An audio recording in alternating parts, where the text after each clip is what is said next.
आता बघूयात टॉप 9 राजकीय बातम्या। सत्तेत जायला हवं, आमदारांची शरद पवारांकडे आग्रही मागणी। विरोधी पक्षात राहून मतदारसंघातील कामं होत नसल्यानं आमदार अस्वस्थ, तर भाजपसोबत युती न करण्याची शरद पवारांची भूमिका, सूत्रांची माहिती। आम्ही कुठे पवारांना आमंत्रण देतोय, जिथे आहेत त्यांनी तिथेच राहावं। भाजप सोडून इतरांशी युती करायला तयार, शरद पवारांच्या भूमिकेवर गिरीश महाजनांचं आभार। इतर पक्षातील लोकांना त्यांचं भविष्य अंधकारमय दिसतंय। उद्धव ठाकरेंचे अनेक लोक, शरद पवारांच्या पक्षाचे अनेक लोक भाजपमध्ये यायला उत्सुक, गिरीश महाजनांचा दावा। वादळरूपी पाऊस आल्यास रेनकोट किंवा छत्रीचा उपयोग होत नाही, वडेट्टीवारांचा सुप्रिया सुळेंना टोला। पाऊस पडला की रेनकोट घालणार की छत्री, अजून निर्णय नाही। अजित पवारांसोबतच्या युतीवर सुप्रिया सुळेंनी केलं होतं वक्तव्य।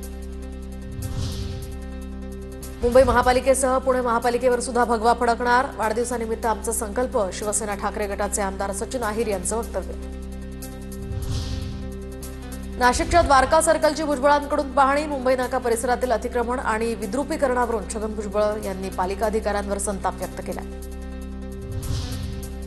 मुख्यमंत्री देवेंद्र फडणवीसांकडून राज ठाकरेंना वाढदिवसाच्या शुभेच्छा, तर काही दिवसांपूर्वीच राज ठाकरे आणि फडणवीसांची भेट।